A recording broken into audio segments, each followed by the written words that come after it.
This episode is powered by NHL Sense Arena.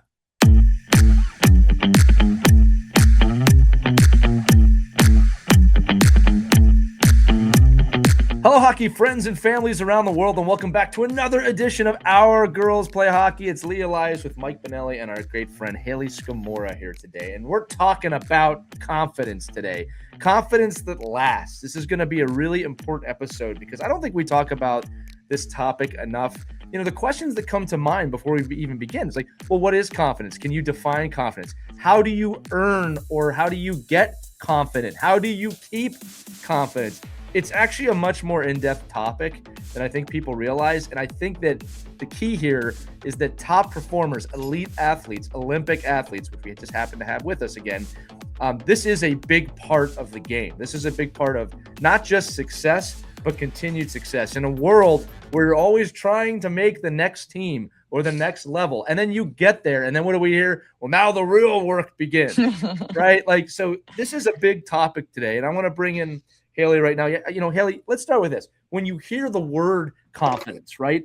What does that mean to an Olympic and professional player? Let's start there. I think the biggest thing with confidence is it has to come from within. Like, it has to come from you. You can't be seeking it out through external forces. And I think as an athlete, sometimes that's really hard to do. I think I'm still working on it. I think sometimes we seek out external validation from your coaches, from your parents, from your teammates. And I think while all those are great and it might help build confidence, it might not last. Yeah. So I think it's huge to like have your own standards and what gives you confidence when you're out there, what defines your game, what you define as success, and attribute that to your confidence, and not because otherwise if you're focused on external validation, like that's what it's dependent on. And then if you don't get that, you're not going to be as confident. And so I think it's super important to give that to yourself, to give yourself credit, and to set your own standards in that sense. And so I think as an athlete, that's what I'm continuing to work on. I think it's a constant kind of give and take with that. And especially when you're trying to make teams too, right? Of course you want that external validation, but I think at the end of the day, you really just have to give that to yourself and focus within. I think anybody that's worked with athletes, right, and anybody that's worked with both confident and insecure athletes, sometimes cockiness can be seen in multiple ways. Like I see a cocky kid that's confident, and if they present themselves the right way, and I think that's the real secret sauce, right? Is like you have to, if you have this inner confidence, you almost seem cocky. Like, I know I'm going to win this game. I know I'm going to win this match. But then there's this unearned confidence, which is cockiness. Like, right. So it's like, line. So there's that piece where I think Hayley said it too. Like, a lot of people that make it to the professional level, they present a lot of confidence, right? Because they have to manifest that confidence out. But I think us as coaches and parents certainly can take away that confidence by always like finding the cracks in it. And I think that's really where, a lot of us, probably fail with athletes, is that we mistake confidence with cockiness. Yeah. And nobody likes cockiness, right? So it's a hard thing to read sometimes. It's interesting. We're recording this kind of on the heels of the World Cup ending, and the person that keeps coming to my mind right now is Latan, as a presenter, right? So very famous football/soccer player, that a lot of people believe to be cocky in the way that he speaks, but I believe him to be extremely, like, eternally confident in his abilities, to the point it comes across that way. But what's interesting about Zlatan is that everyone loves him, right? It's for the things that he said. I should say most people like him. He's a bit of an acquired taste, but this guy oozes confidence. He just believes in himself. Now, I'm not going to even go as far to say, does that guy ever have doubts in himself? Maybe. But he's living a life of confidence. He played with a lot of confidence. He broadcasted with a lot of confidence, but he owns it. And I think that's where the line gets mixed up sometimes. This is a guy that does not care, at least doesn't show he cares, what anybody thinks. He thinks he's great. He knows he's doing a good job. That's what matters. This goes back to the point that Hayley made. Mike, you using some interesting language. I'm always paying attention to language. Hayley, you made that great point about confidence is in you. It's yours to keep. It's not really someone else's to give you. People can influence it for sure, but it's yours. At the end of the day, it's your decision. Yet we use words like I lost my confidence, or my confidence was taken from me, right? Like, this is that exploration of those words to me, right? Can someone take your confidence away? Right now, I'm going to say this right now, that just from a high level answer, the answer is actually no to that. No one can take it. People can affect it, and you can effectively lose it, but you're in control of it at the end of the day. Learning that is a lifelong process and practice, as Hayley said. Right, when you're younger, and Hayley, let's talk about young Hayley Scamurra, young Scams. I don't know if that was your nickname. No, it was Right? not. But I remember when I was younger too, it seemed like if a coach said the wrong thing or I made a bad play, my confidence could fluctuate from fully confident to really bad very quickly. And I think that that's normal for a lot of kids. And I want to say that because you're still learning how to process these emotions. Did you have events like that when you were young Scams? That's our new show, by the way, Young Scams. Young Scams. Coming to our network this fall. No, go ahead. Young Scams definitely struggled with that for sure. I think, my dad was my coach for a while. I had other coaches if they ever said anything, because my goal was to always like make them happy, make them proud. And so if I ever got that feedback, like I wasn't doing that, I would just keep going, downhill. Like it was hard. So it was really hard to manage those. And I think as you get older, you kind of realize that's what was affecting you. Right. And so to this day, I'm still working on that, and still working on like not worrying about other people and Right. just focusing on how I feel about my game, and not worrying about what the coach thinks or what my parents think or what the fans think. There's just so many Right. different like factors that you can't control.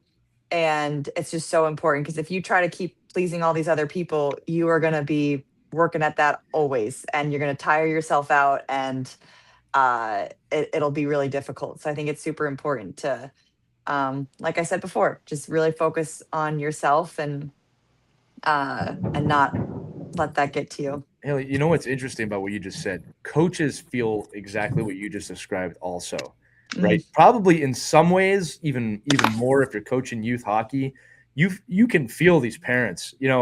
Here's a funny one for you. Like, and I'll use this as from one from the past. First practice in the summer, and you're hearing things like, "We're not going to win a game this year." It's like wait a minute, I haven't even started doing anything yet. What do you mean we're not going to win a game this year? So if I listen to any of that, or this is how the lineup should be, or this person should be here, you're going to fail pretty miserably as a coach and as a player. Go ahead, Mike. No, I was just saying this. I'm thinking to myself, like, Hayley, and like, from the player and the coaching perspective. I mean, the confidence does come from, validation. In a lot of like I think it's affected by it. Right, but when you're young, I I guess I would ask young Hayley, young Scams. Scams. Sorry, I didn't get the lingo. But if I'm asking young Scams, like what would be and again, I know I don't want to workshop this out right now, but like what's a quick way you would say to a you as 12 years old when somebody gave you a pretty good beat down, and be like, oh boy, what can I do to reset myself really quick, no matter what anybody says? Like, I'm me, I'm confident, I know I feel good about what I do, but what can you do then to reset that quick without like this whole big process to go through? Yeah. I think just reminding yourself it's okay to make mistakes. It happens. You're still you. You're still a great player. Take a deep breath in through the nose, out through the mouth, and just be like, okay, next shift, I'm gonna make contact and win a puck battle. Like, just focus on one thing. And I think that's huge. Another thing I remember I saw somewhere, I swear on Instagram or something, where I think as parents, you can like ask your kid, are you proud of yourself? Rather than always just saying I'm like, and like, obviously parents can still say they're proud of you, but like asking your kid the question, so they start asking themselves, hey, am I proud of myself? How do I feel about what I accomplished today? And more intrinsic motivation in that sense. Yeah, we talk a lot about on the show about that. All that kind of like the language is so important. It's so important. How you are asking your child something, and a coach asking the kid something, and we go right down. Like, we always mostly talk about it mostly by the omission of like, hey, don't go off sides, instead of you know, instead of the opposite, whereas hey, make the play here Mhm. to create a better play. Like, so, and it's the same idea, like that same idea of, you know, changing the language of how you're speaking to your players. And you as a parent, right? If I see young Scams and she's like really broken down, like maybe me as a parent is saying, well, you know how great you are at this. Like, what do you think? Like, what are you feeling about this? Mm. Because really, I guess in a way, you know, as you're talking, you know, confidence, like across the board, like for you, do you feel like your confidence level like was the same in all your activities, or do you think like you like really high because obviously you're a great Mm. student athlete, right? So you're like, oh, I'm a great student. I and you've said this like without being cocky. You're like, I was a really Yeah. good student. Like I got my Mhm. work done. I was very confident in my academics. I was very confident in my hockey ability. But do you think that, you know, do you think there's times when there's other aspects of your life you're like, I'm not really always confident? Definitely. I think one thing that comes to mind is actually maybe public speaking. That was really hard for me growing up as a kid. I would get really nervous. My face would turn beet red. Um, like doing interviews, different things like that. And so that's kind of funny now to think about, like how far I've grown, obviously, in Yeah, that. now And I'm you're talking talking to like hundreds of that's, You're thousands of people a week. yeah. headlining a podcast. Like that was probably like middle school, high school was like big fear of mine. And that's definitely something I was not confident in, was going up and talking in front of a lot of people. Or even at my desk, like I wouldn't really talk out loud in class. I was very much more reserved and quiet, didn't want to make a scene or anything like that. Yeah. So little things like that, I think I didn't have the confidence. And then sometimes in sport, I didn't. It would just depend on the day. I think it fluctuated a little bit more Yeah. on a game to game kind of basis or weekend to weekend. And I think I sought out either coach or teammate validation or parent validation pretty frequently, I would say. You know, we're running towards a couple different topics here, Haley. I do want to get back to the actual validation thing. I think that's an important part of how to stay confident. Mm. But one thing you're bringing up that I want to make sure we say to the listeners, especially if there's any kids listening, is that at some point along the line, you recognize that, okay, the things that I'm afraid of, I have to run towards and get better at them. All right. Whether that's hockey, speaking, or anything. When do you think you realized that? Honestly, probably not till college, maybe. Sure. I don't know if that was something I actually ever thought of in my high school or middle school days. I don't think I did. I think I would just avoid them at all costs and just Yeah. and just Yeah. keep doing what I was comfortable with. I think once you get to college, I think you step outside of your comfort zone a little bit more. You're away from your parents. You're learning how to Right. do life on your own a little more. And yeah, kind of I, crazy well, to I think think it's about funny. though. I think it's funny, like you say that, right? Because as parents, like we're trying to inject those times into our kids earlier and earlier, and sometimes too early. But there is like I'm really me. I'm a pretty confident person speaking. Like I could speak in front of a whole crowd of people Yeah, on Mikey any Bo. subject. It's I Mikey could Bo. fake it. You know, I can just make it. I can just make it work, right? So, but you know, to have my kids, like I'm like, well, you know, if I have my 13-year-old, I say, hey, I need you to get up and speak on this. It's like, well, I'm not doing that. Like, why would I, you know, like, oh, I have no interest in that, or I can't do it.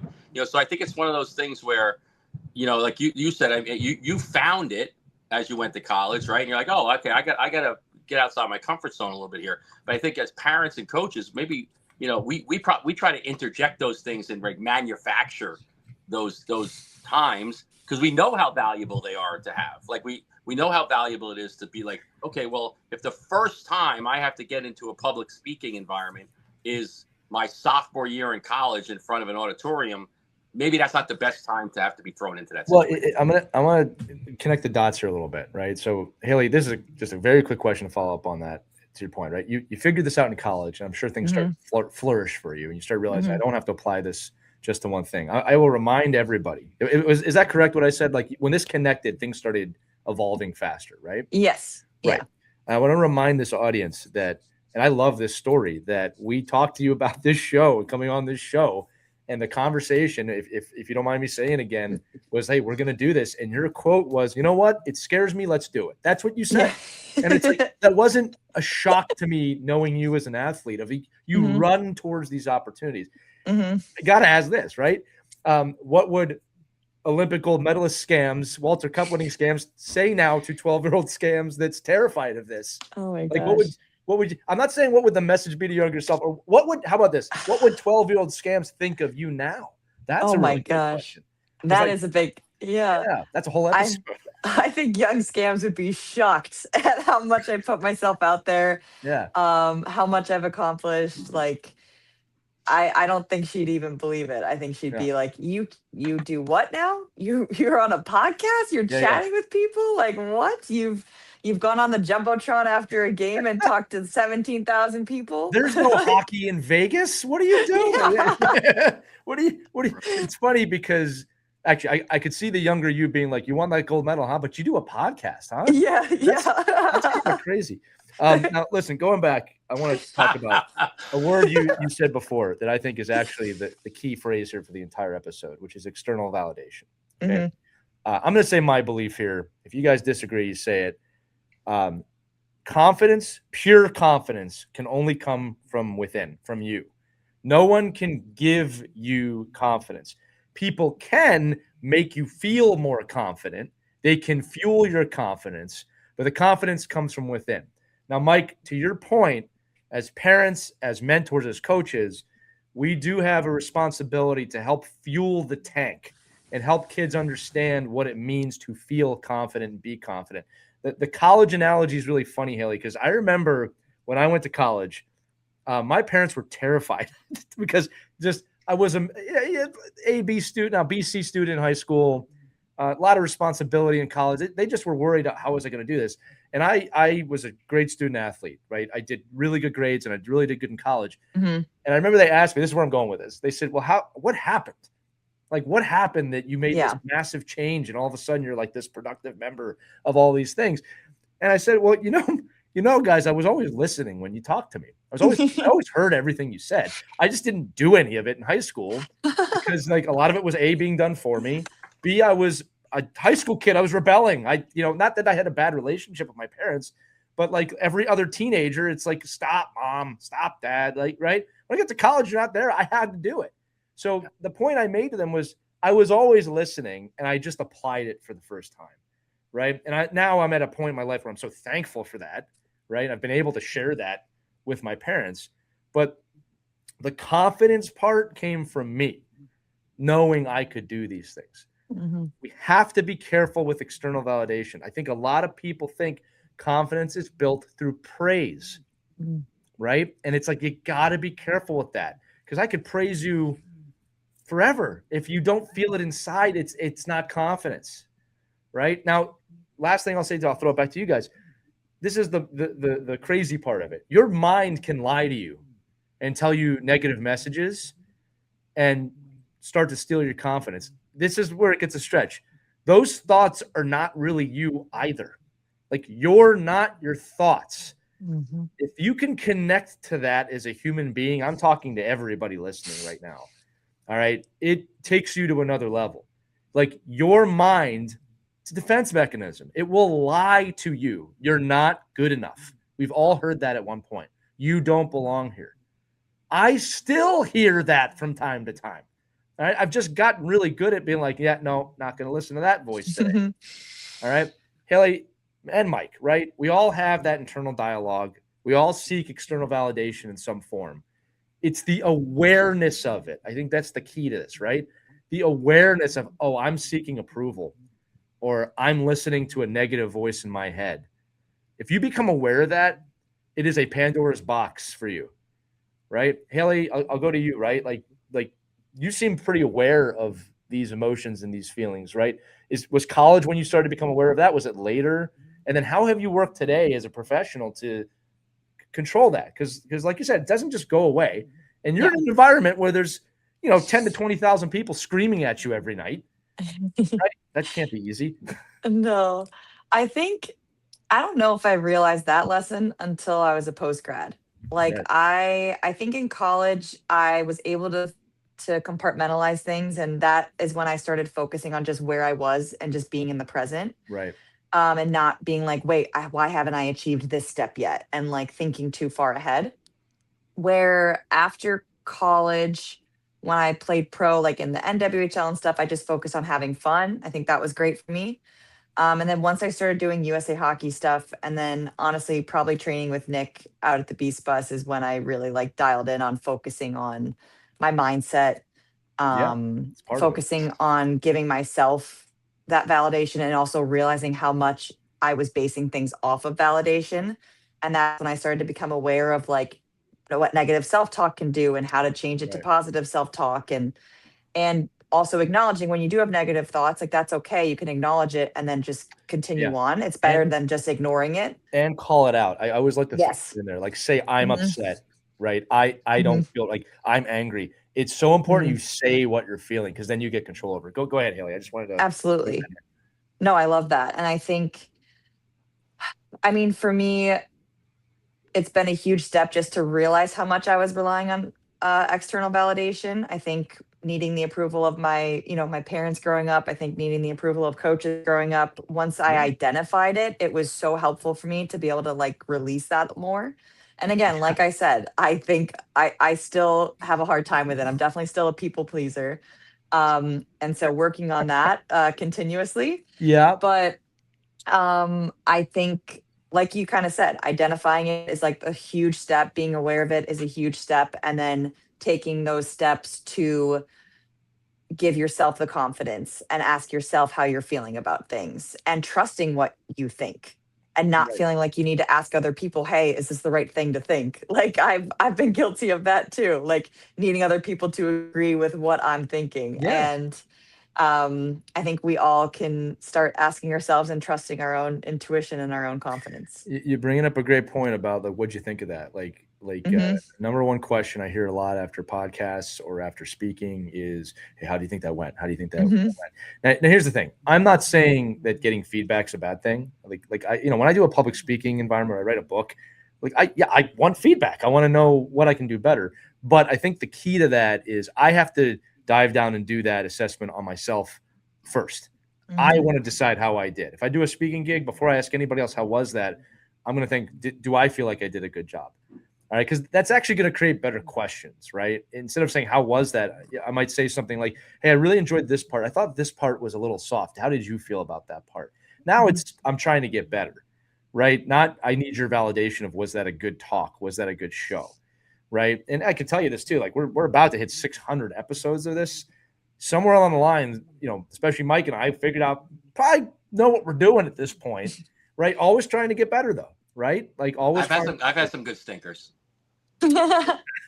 once in a while. So I think Haley makes a great point about like building that confidence. And I think there is a responsibility, certainly from parents, but from coaches and the people interacting with athletes to build those pathways, because it's so much easier to break a person down. I mean, it's easy. Like you want to kill somebody's confidence, that's easy. Like being negative and being like just saying how bad it was or what a horrible play that was. Like those are easy things for human beings to do. It's really hard to go out of your way to and again, I don't mean unjustified praise. I just mean more like almost like what you guys have been talking about. Like maybe there's a better way to build that path to say, hey, without being negative, like how do you feel you did today, Haley? Oh, I think I did pretty good. And you're not saying, Right. well, you really thought that was a good play? Like so Right. like I think that's where, like, are you sure you thought good about that play? So I think it's like for me, you especially as the kids are younger and they're finding their way through this, you don't want to give somebody it's like the whole trophy debate, right? It's like you don't want to give somebody an unearned like award or confidence, but you also have to find a way to say, listen, you have to be confident in yourself because you have done these great things, and the stuff that you felt you didn't do well, you need to feel what that was, and then you need to fix that. Like it doesn't matter to me.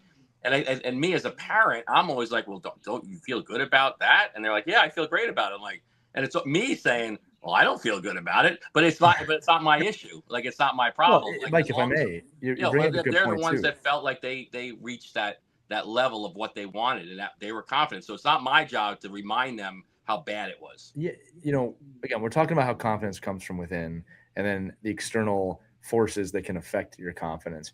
This is why I always say trust is the most important part of any relationship or any team, right?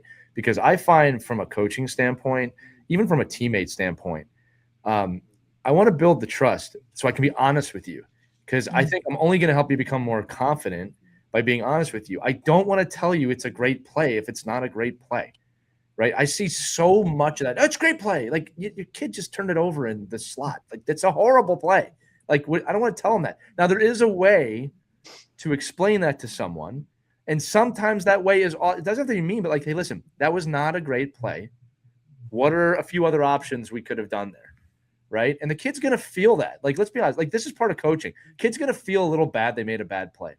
I'm okay with that as a coach. I'm not ripping them apart. I'm teaching them. All right. And you know what's going to happen? The next time they come up the ice, they're not going to think, well, coach said it was a great idea to pass the puck to the slot. Right. Coach is going to say, no, that's not a great option.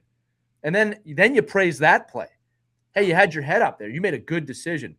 That is more confidence. I mean, you can feel it in the way I'm describing it, right? You made a good decision there.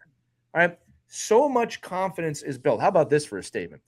So much confidence is built by allowing athletes, just for this show, to uncover what they're doing wrong and then fixing what they're doing wrong. All right. I was just doing a private lesson today with a defenseman that is their timing is off and they felt not great coming in the zone. And they said, you want to go? Let's run some coming in the zones. I said, no, let's do the iron cross and the circle first. Let me see your skating. All right. We looked at the skating. Okay. They're not low enough. Your balance is off. Let's do it again. I want you to take bigger strides. Sit down a little bit more. Get your stick straight. And the guy did it, got it down. And he goes, you know what? I feel way more confident now. Yes. Because we got the fundamental part now. We uncovered what was off and we fixed it. And then we started doing other drills. Actually, I'm going to do some offensive drills with some transition, because I know that transition is something he's going to do on D. I didn't want him thinking that, though. So now we got the balance. We got the skating. We got the transition. Now I'm going to come in on you on the zone and lead your stick. It was almost like immediate change. And he felt confident. And I said, you just were in your head a little bit, and we had some fundamentals to change. But by uncovering the mistakes is how we found the confidence. It wasn't by just saying, man, you're great. You're tall. Way to go. like great play. Like, like these are things you got to think about. Right. Confidence, like most things, comes from molten lava, right? It's earthquakes, it's volcanoes. You're not going to build it just by saying it. I don't know how else to say this, right? So I hope I'm making some sense with that if you're going to be a ambassador of confidence for someone, I'm going to say it again, it comes from with them. You have to present things in a way that they're going to process it and become confident. Nothing will make somebody more confident than if they can figure it out on their own.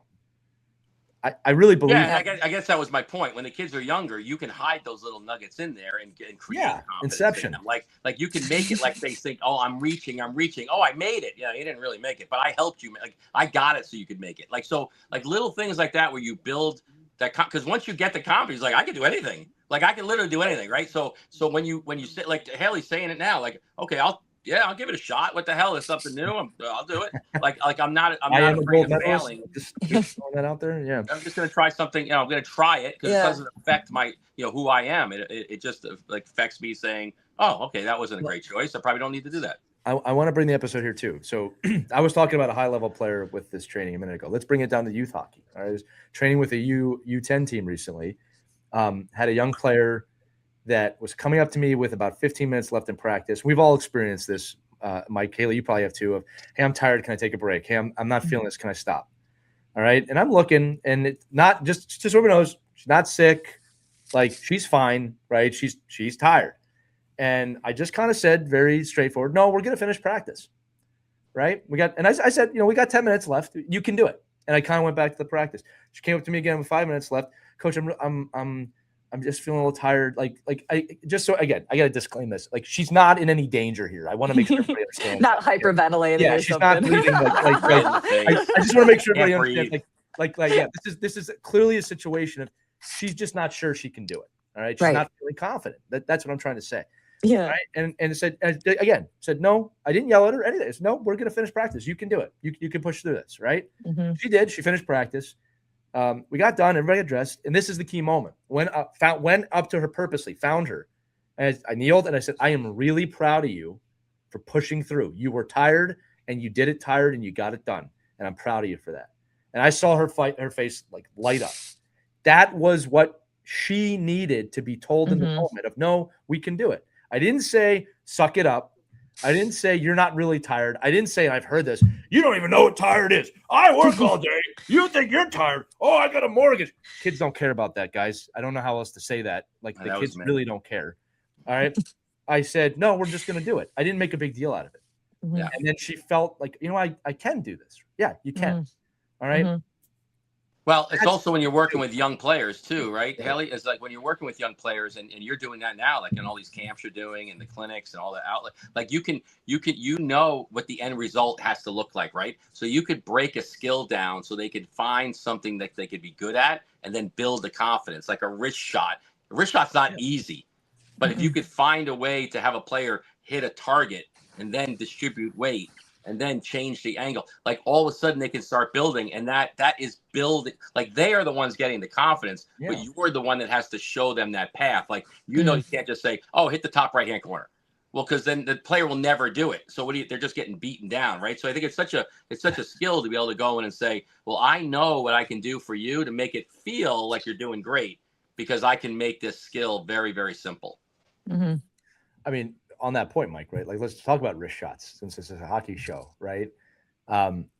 You can praise aspects of a wrist shot. Like, it's not uncommon for me to tell younger kids, like, I don't even care if you hit the net. I just want to see the weight transfer, right? And now I'm telling them, like, it doesn't matter if you score. I need to see the weight transfer, and I need to see not just your arms doing the shot. I need to see your toe pointing. Let's get these little aspects down. Then we can worry about your accuracy, because it doesn't matter. Your accuracy is not going to be there if you don't get some of these other things down.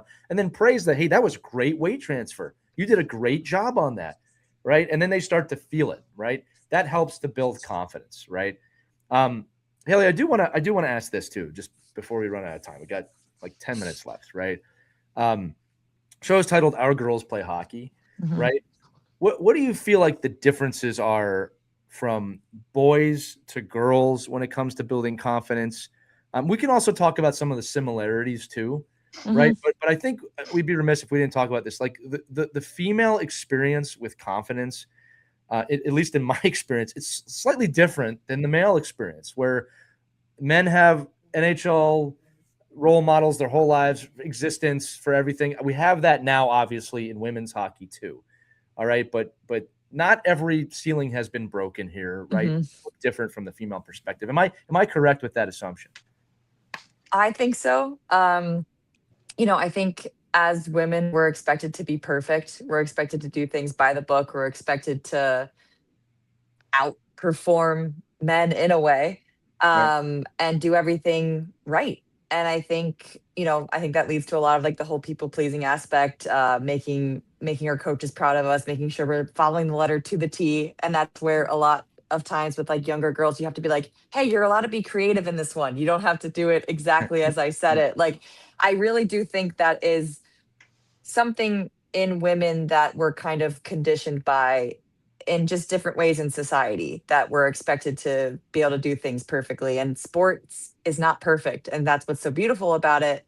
And I think that's what, you know, kind of helps us get out of that shell and be okay with making mistakes and learning that mistakes do eventually make you better and you're able to kind of master something after that. Right. But yeah, I think that's a huge hurdle as women that we face just by societal pressure and different things like that. I'm thinking like, you know, as you're growing up, right, and you're looking at different age categories of girls and young ladies, that, you know, I found, you know, I think that, and sometimes it's not just the girls, it's just the personality of that group, and the girls seem to be in my experience, the girls that I would have in these pods and these clinics, if I had 60, you know, I'd have 60, 70 8U kids out there, mites out there, and say there were 11 girls in the group. They always thrived by being together. They just did. I don't know why it was. Maybe because the alpha male in the group was just so more overpowering than the weakest girl. Like, it's just this weird dynamic. And I found that, like, I could build so much more confidence in their peer group and in the girls group than if I injected one of the best kids on the team and they're a boy and he'd overwhelm the group. The group just wouldn't. They wouldn't try things. They wouldn't think they could do it. So it was a really, like, for me, like, I'm again, this is not every girl, and it's not every boy, and it's not Right. all the time in age groups. I'm just saying at the young, like when the girls are 6 or 7 or 8 years old, I found that having those girls in an environment where they can find success a lot easier. Now, it did change. Like I've worked with girls that are 13 and 14, 11, 12, 13, 14 years old with the boys, and they were just better. Like they were stronger, they were taller, they were faster, and the boys were intimidated. Like the girls were walking around like, "Hey, I'm the shit here. Like I'm the best player on the ice. Like I'm exuding the confidence because physically they were strong. They were better. They were in the groups we were with, right? So I think it all depends on where you are in your pecking order of who you are as an athlete. But I think for overall, especially as we've progressed with girls hockey and it's grown so much, right? That when you put your daughter in youth hockey, sometimes you can't expect them to be that alpha boy quickly, and just and let them grow into that. And when they get their confidence up, then you just let you say, hey, wherever you are going to go with your skill, you go with it. Mhm. Yeah, I found with confidence too, with especially like youth girls hockey, and I'm going to give the same disclaimer that Mike said, that this is not true of every young girl that plays hockey. All right. But I found by and large, and I've had female coaches affirm this multiple times, that the individual healthy competition that we see in boys hockey is not typically the best thing to do with youth girls hockey, in the sense of like you want them to come up together. The team together winning seems to be much more of a motivator than me beating my teammate. Right now, it does not mean we don't coach competitive drills where we put players against other players, but at the end of the day, the team together winning seems to be more of a motivator than just me scoring 50 goals, right? And I see that, and I coach to that quite a bit. And I think the point I'm trying to make here, and again, we're all evolving here. Like, there's no doubt that women's sports, I'll even say women's rights, in a lot of ways are evolving. Like when you look at 60s, 70s, 80s, 90s, and the decades, not saying there hasn't been some steps back too, okay, but things are progressing when you look at it from a macro standpoint. But I think that the message, and Hayley, I want to get your thoughts on this, for especially the male coaches, is just having some awareness. Like what you said earlier about, like, well, we're expected to be perfect all the time. I can see a lot of coaches going, well, I don't expect that. I don't expect that. But that doesn't make it less true. Mhm. And you just have to be aware that a lot of women, a lot of girls are coming in with that mindset. So how you coach, just be aware of that. And coaching a women's national team, a lot of changes. I'm not going in that locker room most of the time, obviously, right? Yep. Not to mention there are other things that happen with women I have to be very aware of as their coach. Awareness is key. Am I right on that, Hayley? Is that something you wish you'd see a little bit more of? Absolutely. Awareness, and then just like some empathy, different things like that. And I think just reiterating that it's okay to make mistakes, I think especially in with young women, I think is critical. And not, calling them out in front of the whole team and, humiliating them in that sense, I think is huge. And again, not saying that you can't coach them hard or can't, because obviously people are different. But I think there's different ways to go about it that are more effective, probably for most young girls.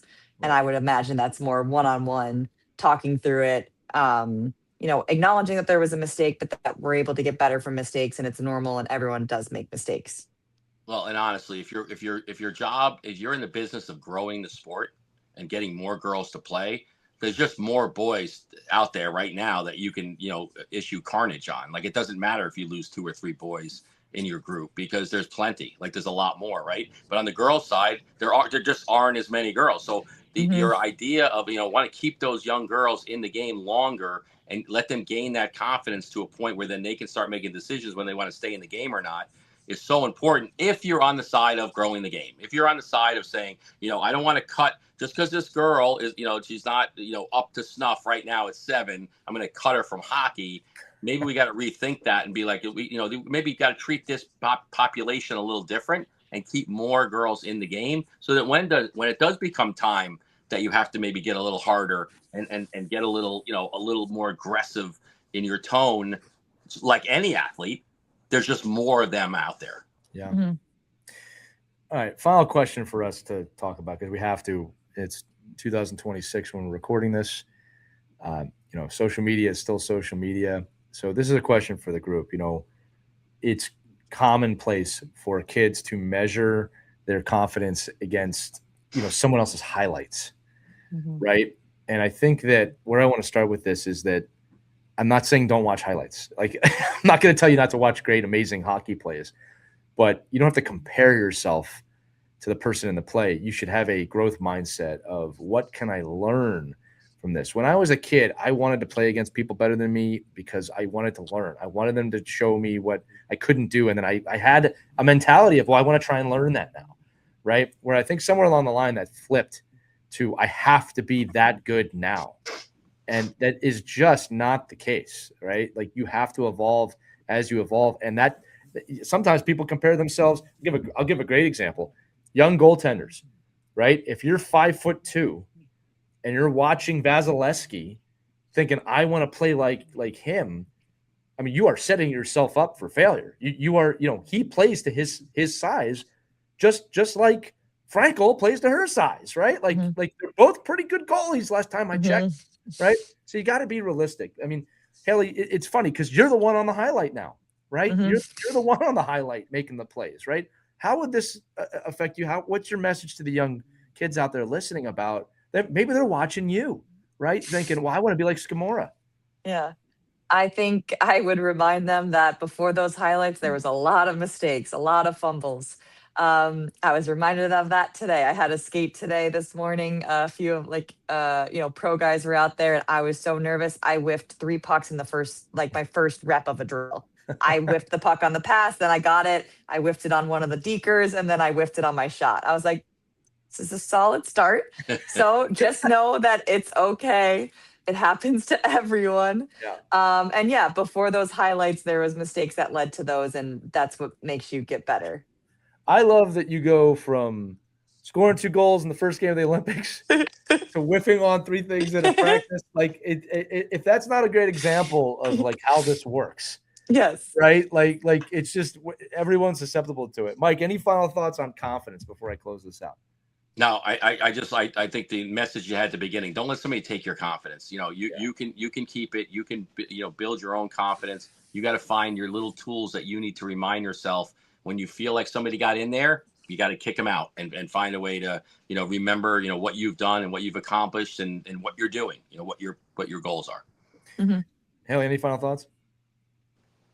Yeah, I think that's a great point. I think confidence comes from within, like I said. And I think I liked what you added with like that mistakes lead to confidence. I think that's a great way to reframe mistakes, if you will, because it has such a negative connotation. So I really loved that part that you added. I will actually read this. I just posted this yesterday, and Hayley, your comment there actually just made me remind this, but I actually am going to bring this up on my social media right now and read it to the group real quick because I thought it was really impactful.